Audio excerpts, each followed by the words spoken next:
This video titled Tension in Two Strings is a slight misnomer in that some of the situations it's just one string and the object is acting somewhere toward the centre of the string rather than acting at the end of the string. But there are situations where there are genuinely two strings.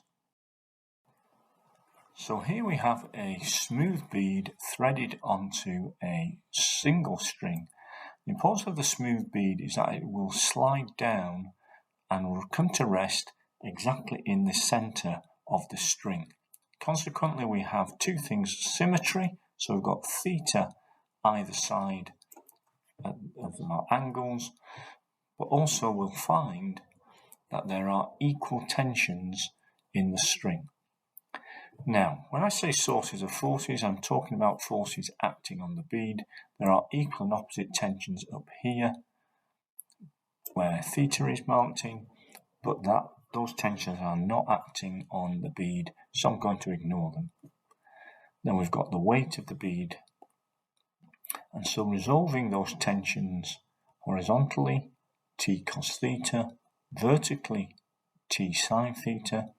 So now our forces on the bead are its weight, 2t sin theta upwards, and t cos theta at either side, cancelling each other out.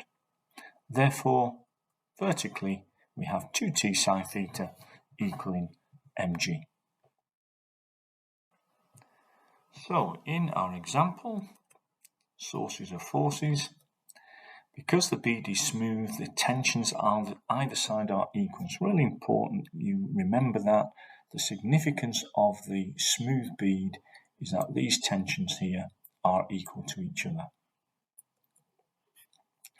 Then we've got 0.02 g as the weight of the bead.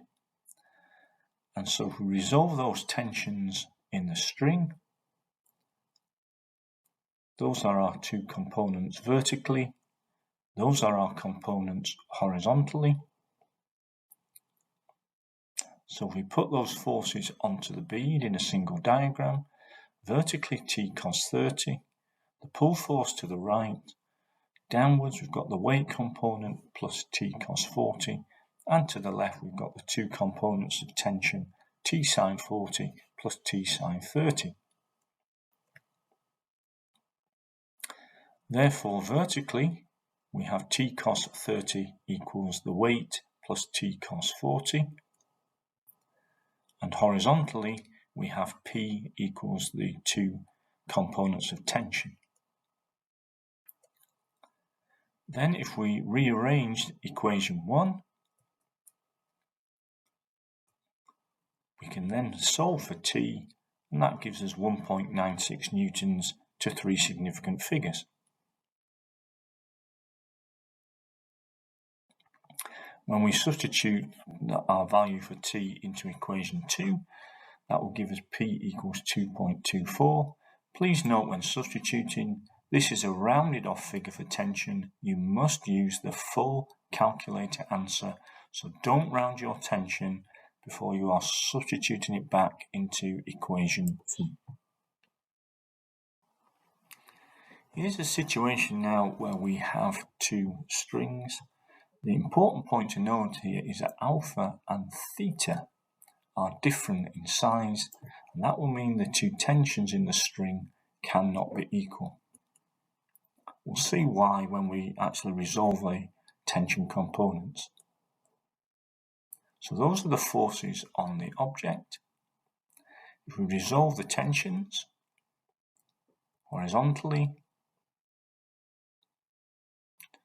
vertically, and then we put the two components of each tension onto the force diagram on the mass, we end up with a diagram that looks like that.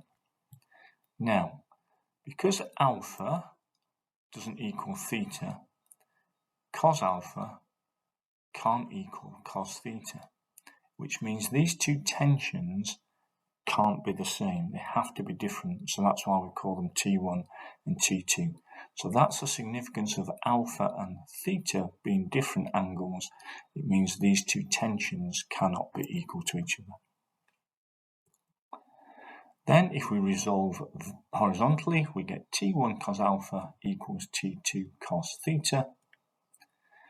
And vertically, we would get mg equals T1 sine alpha plus T2 sine theta.